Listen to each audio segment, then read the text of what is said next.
marches par l'esprit et tu ne perdras pas le temps. Celui qui marche par l'esprit, c'est-à-dire le Saint-Esprit, triomphe de Satan.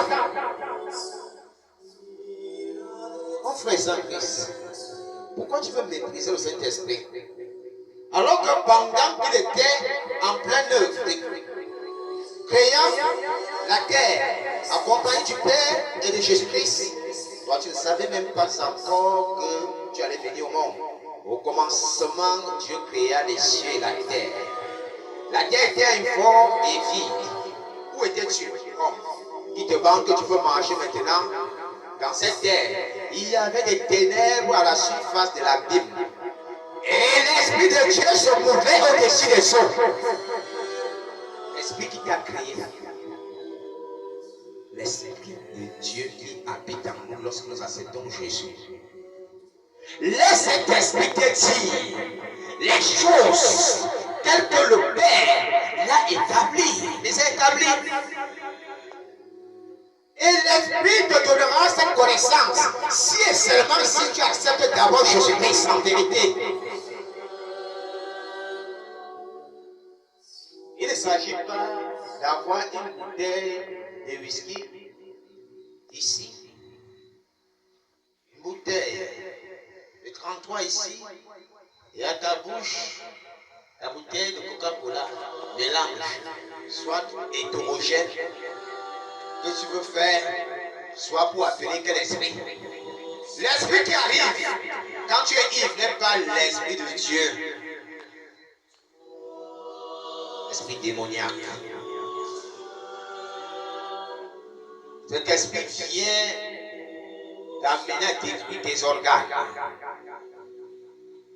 Coca, whisky, maniang, uncle. King Arthur, lion d'or. Pourquoi il appelé lion d'or? C'est un lion qui va manger ton foie, tes organes? Non. On va plutôt l'appeler lion des ténèbres. Parce qu'il va abîmer ton foie. Il abîme ton estomac. En fait, on doit l'appeler sachet de Satan. Il ne te soulage pas, il te détruit. Appelle l'Esprit de Dieu en évoquant Jésus-Christ. L'Esprit du Père localise des gens qui invoquent le Fils. Car le Père a établi le Fils pour bénir ses enfants sur terre et préparer la venue de la nouvelle Jérusalem, la nouvelle terre. Et les nouveaux corps que nous aurons dans la nouvelle Jérusalem. Alors Jésus, rempli de cet esprit, a dit directement répondre à la prière de cette dame. Celui qui est à la maison n'est pas tombé. La femme va dire, va poser cette question à Jésus. Je ne suis pas perdu en besoin. Moi qui était en train de te poser une question, grand apôtre qui avait, ne perds pas en besoin. L'image de Jésus et la femme samaritaine a été présentée par le Saint-Esprit pour t'expliquer ceci. La femme samaritaine va voir Jésus, le véritable Messie.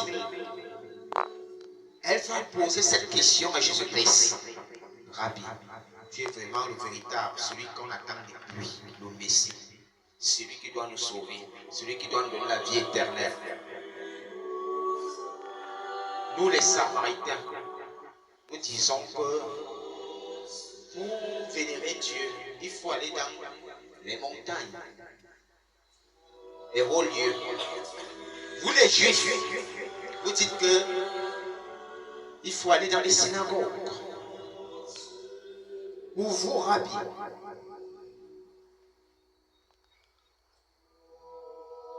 où se trouve l'Éternel.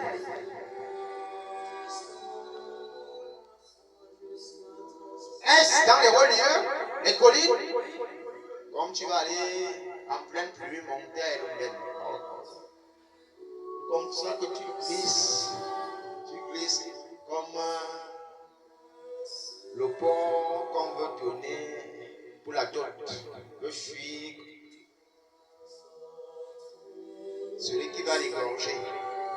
Le porc crie, c'est comme ça qu'il glisse, tout le monde l'arrête. Ça, il dit comme tu dois monter comme ça, tu es même une femme fatiguée. Il dit pénitence. Pénitence dans quel sens? Alors que tu venais d'être chez Bamba, quelle pénitence? Tu peux même rester là-bas à Elomben. Pendant que tes genoux sont par terre, tu prends déjà aux 3 cartons de vin rouge.